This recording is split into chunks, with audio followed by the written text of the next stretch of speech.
हाय साथियों, मैं मंगला प्रसाद निषाद आपका हमारे YouTube channel MPN online study पर स्वागत है। तो साथियों, आज हम जिस टॉपिक के बारे में बात करेंगे उस टॉपिक का नाम है विद्युत मापक यंत्र। जी हाँ, विद्युत मापक यंत्र इलेक्ट्रिकल मेजरिंग इंस्ट्रूमेंट्स के बारे में हम बात करेंगे। जी हाँ, किसी भी क्षेत्र में अगर आप ITI करते हैं या किसी भी क्षेत्र में आप अगर तैयारी भी करते हैं, तो अगर आप टेक्निकल में हैं तो आपको सभी प्रकार के यंत्रों के बारे में जानकारी होना बहुत ही ज़रूरी है। जी हाँ, और जो इलेक्ट्रिकल सेकेंड ईयर वालों का जो है कोर्स का यह सिलेबस है और फर्स्ट ईयर वालों का भी है, और सभी प्रकार के लगभग जो ट्रेड हैं, फिटर हो, इलेक्ट्रीशियन, टर्नल, प्लम्बर, कारपेंटर, उन सभी का जो है सिलेबस फर्स्ट ईयर में है और इलेक्ट्रीशियन का केवल यह सेकेंड ईयर में है। तो अगर आप ITI करते हैं तो साथियों हम आपको बता दें, आपकी जो क्लासेज है अदर ट्रेड की जो क्लासेज हैं, जैसे आपकी जो कोर्स हुए जैसे एम्प्लॉयबिलिटी, इंजीनियरिंग, ड्राइंग, इनकी जो क्लासेज होगी साथियों वह कुछ दिन बाद से चलाई जाएगी। तो अगर आप हमारे चैनल पर नए हैं तो चैनल को सब्सक्राइब कर लें, ताकि जब हम आपको नए क्लास का जो है वीडियो आपके पास भेजे तो सबसे पहले आपके पास पहुंचती रहे। तो चलिए हम वीडियो को शुरू करते हैं। तो पहला क्वेश्चन है साथियों विद्युत मापक यंत्र के बारे में, और जितने भी क्वेश्चन हैं वह हर बार लगभग आए हुए क्वेश्चन हैं और उसी क्वेश्चन को हर बार लगभग पूछा भी जाता है। तो पहला क्वेश्चन है, एक यंत्र की त्रुटि जो है सामान्यतः डॉट डॉट है के 1% के रूप में दी जाती है। ऑप्शन, और यह क्वेश्चन NCBT 2017 का आया हुआ क्वेश्चन है। ऑप्शन ए है साथियों मापे गए मान, ऑप्शन बी है पूर्ण पैमाना मान, ऑप्शन सी है मध्यमान, और ऑप्शन डी है RMS। तो एक यंत्र की जो त्रुटि होती है वह सामान्यतः पूर्ण पैमाना मान के 1% के रूप में दी जाती है। तो राइट आंसर आपका जो है वह बी है। तो चलते हैं अगले क्वेश्चन पे। अगर आपको किसी भी प्रकार से दिक्कत हो तो आप कमेंट बॉक्स में ज़रूर छोड़ेंगे। अगला क्वेश्चन है साथियों, प्रतिरोध को डॉट डॉट डॉट से सबसे अधिक सटीक रूप से तय किया जा सकता है। NCBT 2017 का आया हुआ क्वेश्चन है। ऑप्शन ए है आपका वोल्ट मीटर अमीटर विधि, ऑप्शन बी है ब्रिज विधि, ऑप्शन सी है मल्टीमीटर विधि, और ऑप्शन डी है मिगर विधि। तो आपका जो राइट आंसर है साथियों वह बी है ब्रिज विधि। तो आगे चलते हैं अगले क्वेश्चन पे बात करते हैं साथियों। जो भी क्वेश्चन लाए हैं हर बार लगभग एग्जाम में पूछे गए क्वेश्चन है। तो अगला क्वेश्चन है, निम्नलिखित में से कौन सा मीटर एक रैखिक पैमाना है? कौन सा मीटर है जो एक प्रकार का रैखिक पैमाना है? ऑप्शन ए है थर्मोकपल मीटर, ऑप्शन बी है moving iron meter, option C है गर्म बोर मीटर, और ऑप्शन डी है मूविंग कॉयल मीटर। तो आपका जो राइट आंसर होगा साथियों वह डी होगा मूविंग कॉयल मीटर। आगे चलते हैं अगले क्वेश्चन पे बात करते हैं। आप वीडियो पर लास्ट तक बने रहे। कमेंट बॉक्स में आप जरूर बताएंगे कि आपको कितने क्वेश्चन के जो आंसर हैं वो पता थे। क्वेश्चन है, इंडक्शन प्रकार का सिंगल फेज वाला एनर्जी मोटर, उसके बाद डॉट डॉट में विद्युत ऊर्जा को मापता है। जो इंडक्शन प्रकार का जो सिंगल फेज का एनर्जी मोटर होता है वह विद्युत ऊर्जा को मापता है। ऑप्शन ए है किलो वाट में, ऑप्शन बी है किलो आवर में, ऑप्शन सी है किलो वाट आवर में, और ऑप्शन डी जो है वह है वोल्ट एम्पियर रेजिस्टेंस में। तो आपका जो राइट आंसर होगा साथियों वह आपका हो किलो वाट आवर में। जी हाँ, आपका राइट आंसर जो है वह सी है, किलो वाट आवर में जो है वह मापता है। तो आगे चलते हैं अगले क्वेश्चन पे। अगला क्वेश्चन है साथियों, करंट ट्रांसफार्मर और विभव ट्रांसफार्मर का उपयोग निम्न की रेंज बढ़ाने के लिए किया जाता है। जी हाँ, जो करंट ट्रांसफार्मर होता है और विभव ट्रांसफार्मर होता है उसका उपयोग जो है किस प्रकार की रेंज को बढ़ाने में किया जाता है। और यह क्वेश्चन जो है साथियों NCBT 2017 का आया हुआ क्वेश्चन है। ऑप्शन ए है क्रमशः AC अमीटर और AC वोल्ट मीटर को, ऑप्शन सी है क्रमशः DC अमीटर और AC वोल्ट मीटर को, ऑप्शन सी है DC अमीटर और DC वोल्ट मीटर को, ऑप्शन डी है AC अमीटर और DC वोल्ट मीटर को। तो आपका जो राइट आंसर है साथियों वह होगा ऑप्शन ए जो है राइट आंसर है।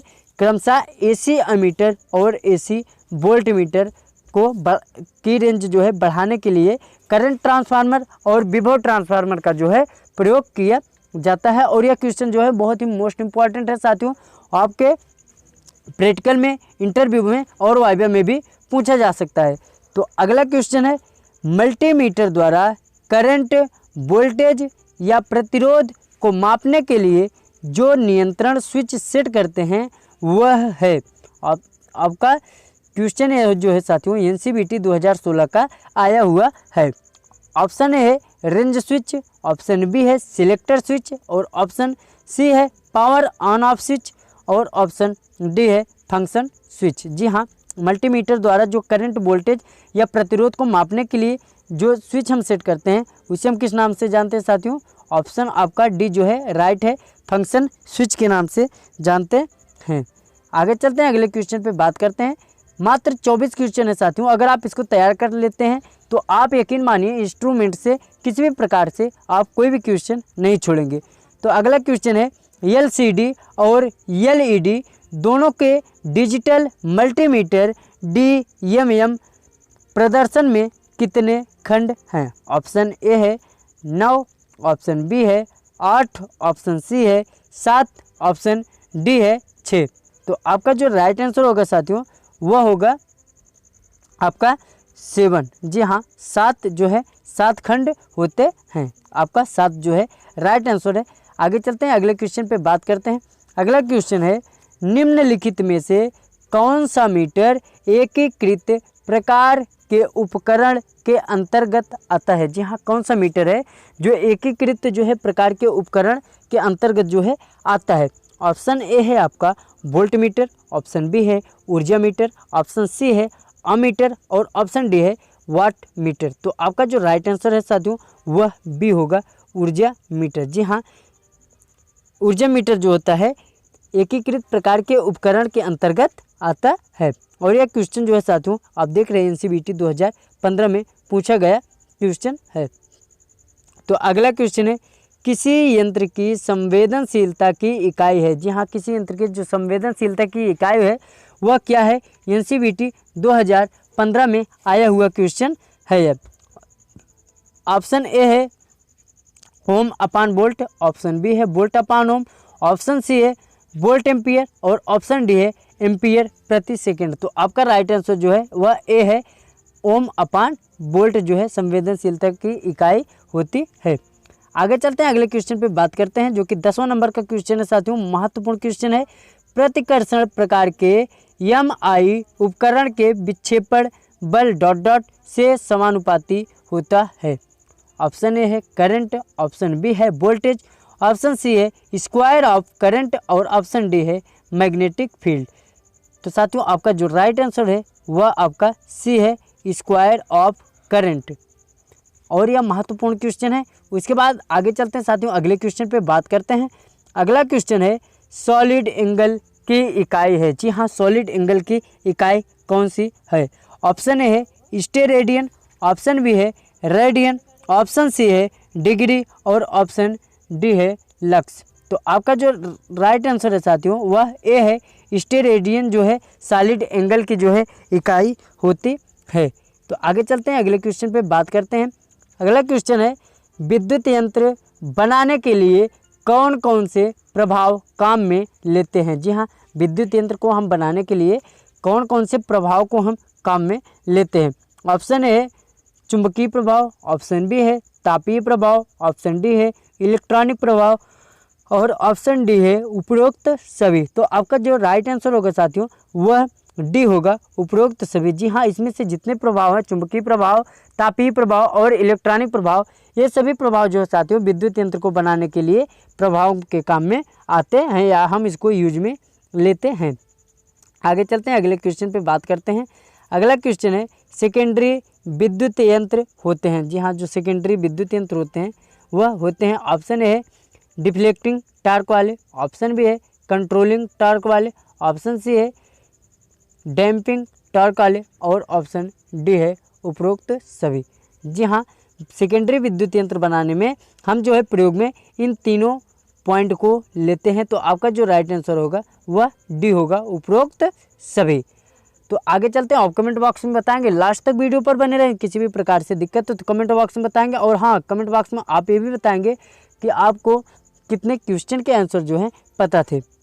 तो क्वेश्चन है, मूविंग कॉइल विद्युत यंत्र में डैम्पिंग की जाती है। तो ऑप्शन है एडी धारा द्वारा, ऑप्शन बी है वायु द्वारा, ऑप्शन सी है तरल पदार्थ द्वारा और ऑप्शन डी है उपरोक्त में से कोई नहीं। तो मूविंग कॉइल में जो विद्युत यंत्र में जो डैम्पिंग की जाती है साथियों, वह है एडी धारा के द्वारा की जाती है। आगे चलते हैं, 15 नंबर का क्वेश्चन के बारे में बात करेंगे। क्वेश्चन है, सिंगल फेज व 3 फेज पावर फैक्टर मीटर किस टाइप के होते हैं। तो ऑप्शन ए है इलेक्ट्रोडायनामिक, ऑप्शन बी है इंडक्शन, ऑप्शन सी है थर्मोकपल टाइप और ऑप्शन डी है उपरोक्त सभी। तो आपका जो राइट आंसर है साथियों वह ए है इलेक्ट्रोडायनामिक। जो हाँ, सिंगल फेज के जो 3 फेज पावर के फैक्टर मीटर जो होते हैं वह इलेक्ट्रोडायनामिक के टाइप के होते हैं। तो आगे चलते हैं, अगले क्वेश्चन पे बात करते हैं। आप वीडियो पर लास्ट तक जरूर बने रहें। अगला क्वेश्चन है, HZ जी हाँ, हर्ट्ज जो होता है स्केल पर किस मीटर पर अंकित होता है। ऑप्शन ए है पावर फैक्टर मीटर पर, ऑप्शन बी है वाट मीटर पर, ऑप्शन सी है ऊर्जा मीटर पर और ऑप्शन डी है फ्रीक्वेंसी मीटर पर।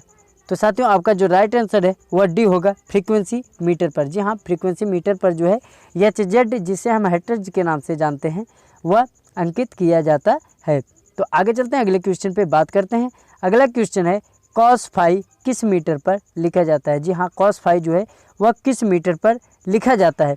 ऑप्शन ए है पावर फैक्टर मीटर पर, ऑप्शन बी है फ्रीक्वेंसी मीटर पर, ऑप्शन सी है वाट मीटर पर और ऑप्शन डी है उपरोक्त सभी। तो आपका जो राइट आंसर होगा साथियों वह ए होगा, कॉस फाई जो है वह पावर फैक्टर के मीटर पर लिखा जाता है।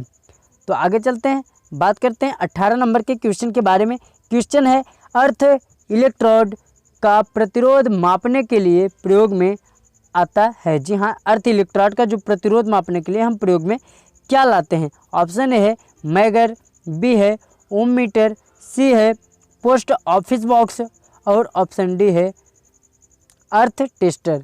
तो साथियों जैसे कि आप सबको पता होगा राइट आंसर जो है अर्थ टेस्टर है। जी हाँ, अर्थ इलेक्ट्रोड का प्रतिरोध मापने के लिए जो है हम अर्थ टेस्टर का प्रयोग करते हैं। आगे चलते हैं, अगले क्वेश्चन पे बात करते हैं। अगला क्वेश्चन है, 3 फेज 3 एनर्जी मीटर किस सिद्धांत पर ऊर्जा मापते हैं। जी हाँ, जो 3 फेज और 3 एनर्जी मीटर होते हैं वह किस सिद्धांत पर ऊर्जा को मापते हैं। ऑप्शन ए है 2 वाट मीटर विधि, ऑप्शन बी है 1 वाट मीटर विधि, ऑप्शन सी है 3 वाट मीटर विधि, ऑप्शन डी है उपरोक्त सभी। तो आपका जो राइट आंसर होगा वह ये होगा 2 वाट मीटर विधि। आगे चलते हैं, अगले क्वेश्चन पे बात करते हैं साथियों। 20 नंबर का क्वेश्चन है, मूविंग आयरन यंत्रों में डिफ्लेक्शन टार्क सीधे अनुपात होता है। जी हाँ, मूविंग आयरन यंत्रों में जो डिफ्लेक्शन होता है, टार्क होता है, वह सीधे अनुपात में होता है किसके। और ऑप्शन ए है आपका धारा के वर्ग के अनुपात में होता है, ऑप्शन बी है धारा के वर्गमूल के, ऑप्शन सी है धारा के और ऑप्शन डी है साथियों उपरोक्त सभी। तो आपका राइट आंसर जो है वह है सी, धारा। जी हाँ, सी जो है आपका राइट आंसर है, धारा के सीधे अनुपात में होता है। आगे चलते हैं, अगले क्वेश्चन पे बात करते हैं। 22 नंबर का क्वेश्चन है जो है, मूविंग आयरन यंत्रों की स्केल। जी हाँ, जो मूविंग आयरन यंत्रों की स्केल होती है, ऑप्शन ए है एक समान होती है, ऑप्शन बी है मध्य में तंग होती है, ऑप्शन सी है प्रारंभ तथा अंत में तंग होती है, ऑप्शन डी है उपरोक्त सभी। तो मूविंग आयरन में जो यंत्रों की स्केल होती है साथियों वह प्रारंभ तथा अंत में तंग होती है। तो राइट आंसर आपका सी है। तो आगे चलते हैं, अगले क्वेश्चन पे बात करते हैं। 23 नंबर का क्वेश्चन है, एम-आई प्रकार के यंत्र ... पर प्रयुक्त होते हैं। जी हाँ, एम-आई प्रकार के जो यंत्र होते हैं किस पर प्रयुक्त होते हैं। ऑप्शन है केवल एसी पर, ऑप्शन बी है केवल डीसी पर, ऑप्शन सी है एसी या डीसी पर और ऑप्शन डी है उपरोक्त में से कोई नहीं। जी हाँ, जो एमआई प्रकार के यंत्र होते हैं वह जो है किस पर प्रयुक्त होते हैं साथियों? तो आपका जो राइट आंसर है वह सी है, एसी या डीसी। जी हाँ, एसी तथा डीसी दोनों प्रकार के यंत्रों पर प्रयोग होते हैं एमआई प्रकार के यंत्र। आगे चलते हैं, अगले क्वेश्चन पे बात करते हैं। एमसी प्रकार के यंत्र जो है डॉट डॉट पर प्रयुक्त होते हैं। जी हाँ, जो एमसी प्रकार के यंत्र होते हैं वह किस पर प्रयुक्त होते हैं? ऑप्शन ए है एसी, बी है डीसी, सी है एसी या डीसी और ऑप्शन डी है उपरोक्त में से कोई नहीं। तो साथियों, जो एमसी प्रकार के यंत्र होते हैं वह आपका राइट आंसर है बी, डीसी प्रकार के प्रयुक्त होते हैं। आगे चलते हैं, अगले क्वेश्चन पे बात करते हैं जो कि आखिरी क्वेश्चन है साथियों, महत्वपूर्ण क्वेश्चन है। चल कुंडली में, जी हाँ, जो चल कुंडली यंत्र में अवमंदक बलाघूर्ण विकसित किया जाता है। जी हाँ, चल कुंडली के यंत्र में अवमंदक बलाघूर्ण जो है विकसित किया जाता है वायु घर्षण से, ऑप्शन बी है भंवर धारा से, ऑप्शन सी है गुरुत्व घर्षण से और ऑप्शन डी है द्रव घर्षण से। तो आपका राइट आंसर जो है वह बी है साथियों, भंवर धारा से।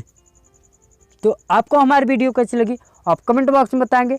अगर आपको किसी भी प्रकार से दिक्कत हो तो आप कमेंट बॉक्स में पूछेंगे साथियों। अगर आपको लगे कि इससे आपके दोस्तों को हेल्प मिल सकती है तो अपने दोस्तों के पास ज़्यादा से ज़्यादा शेयर करें। और फिर मिलते हैं हम अगली वीडियो में साथियों, तब तक के लिए धन्यवाद।